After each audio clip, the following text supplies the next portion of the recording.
Nomor 11, pembahasan soal-soal tryout SKB Guru Bahasa Inggris, tryout yang ketujuh. Where blank blank you born? Di antara pilihan jawaban yang benar adalah D. Where were you born? Teman-teman sekalian, soal nomor 11 sudah biasa ya. Kita lanjut soal nomor 12. If Marlon came to my house now, he would meet my girlfriend. Soal nomor 12 adalah conditional sentence type 2. Di sini yang ditanyakan, what is the fact of the sentence above? Kita perhatikan di sini yang diminta faktanya adalah if clause-nya. Di sini if clause-nya dalam bentuk positif, maka faktanya dalam bentuk negatif. Dan di sini dia menggunakan past tense, maka faktanya dalam bentuk present tense. Jadi kita perhatikan di sini yang benar adalah pilihan A, Marlon don't come. Soal nomor 13, Reja blank blank about her before they met. Di sini yang menjadi kata kuncinya teman-teman sebelum. Jadi kita perhatikan di sini sudah mendengar ya. Marlon sudah mendengar dia sebelum mereka bertemu. Jadi di sini klausa yang pertama dia menggunakan past perfect. Oke teman-teman sekalian, jadi di sini klausa pertama sudah terjadi terlebih dahulu sebelum they met. Jadi di sini kita menggunakan past perfect. Jawabannya adalah A, had already heard. Jika pilihan B ini dalam bentuk pasif teman-teman ya.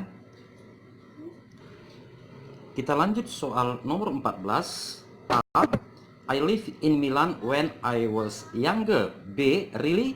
How long blank blank there? Kita perhatikan di sini menanyakan kejadian waktu lampau ya. Jadi di sini kita menggunakan past tense. Dari antara pilihan jawaban yang menggunakan tenses past tense adalah B, did you live? Soal nomor 15, soal-soal tryout SKB Guru Bahasa Inggris ataupun SKB Bahasa Inggris.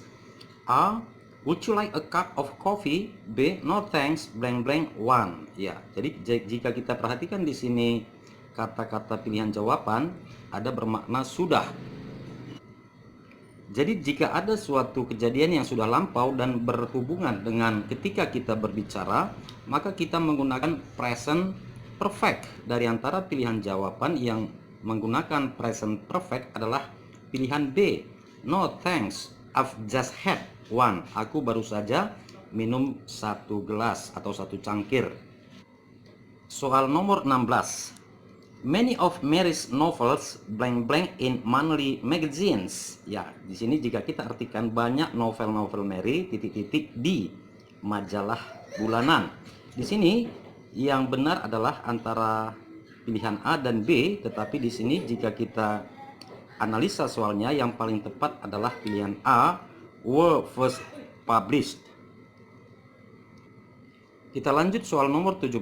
There is somebody walking behind us, I think blank blank. Ya, kita perhatikan kalimat pertama ini adalah present continuous. Jadi di sini di antara pilihan jawaban ini tentu juga present continuous teman-teman ya. I think ya, jadi di sini lebih tepat I think kita sedang diikuti ya, bermakna demikian teman-teman ya. Jadi nomor 17 jawabannya adalah B, I think we are being followed. Kita sedang diikuti. Nomor 18, untuk soal nomor 18 sampai 20 mengenai reading comprehension. Untuk soal reading comprehension kita baca soal dan kita perhatikan pilihan jawabannya, lalu kita perhatikan kata-kata kuncinya. Oke teman-teman, kita baca soal nomor 18. What is the topic of the text above? Ya, apa topik dari bacaan di atas? Di sini kita perhatikan pilihan A, harapan para orang tua. B, doubts ya, keraguan. C, restriction of children freedom ya, pembatasan kebebasan anak-anak. D, regulation for American children. Jadi kita perhatikan di sini 18 dan 19 ya, dia berhubungan teman-teman ya. 19, what is the purpose of the text? Ya, apa tujuan dari teks tersebut? Di sini untuk mendiskusikan, mengingatkan, to tell the readers and to review, how compulsory dan seterusnya. Lalu kita lihat soal bacaannya ya, kita perhatikan di sini teks bacaannya teman-teman sekalian. Untuk menentukan sebuah topik ya, kita bisa membaca kalimat pertama dari setiap paragraf. Kita baca kalimat pertama di sini. Parents send their children to school with the best intention, ya, dengan harapan terbaik, believing that formal education is what kid needs to become productive, happy adults. Di sini kita lebihkan sedikit. Many parents do have qualms. Qualms di sini adalah keraguan, ya, mengenai bagaimana sekolah dan seterusnya. Lalu kita perhatikan paragraf kedua. Di sini dikatakan children are required to be in school where their freedom is greatly restricted. Anak-anak diminta untuk berada di sekolah di mana kebebasan mereka sangat dibatasi. Lalu di paragraf selanjutnya di sini dikatakan compulsory education has been featured to our culture now for several generation. Ya, di sini pendidikan wajib sudah ditambahkan atau sudah menjadi budaya untuk beberapa generasi. Lalu di paragraf terakhir dikatakan schools, ya, schools as we know them today are a product of history, not of research. Bahwa sekolah itu, produk-produk sekolah itu adalah produk sejarah, bukan berdasarkan research atau penelitian. Lalu kita kembali ke soal nomor 18, ya. Jadi setelah kita baca tadi kalimat pertama dari setiap paragraf, maka untuk nomor 18 di sini kita bisa simpulkan bahwa jawabannya adalah B, ya, doubts, ya, doubts on effectiveness of American school system. 18B.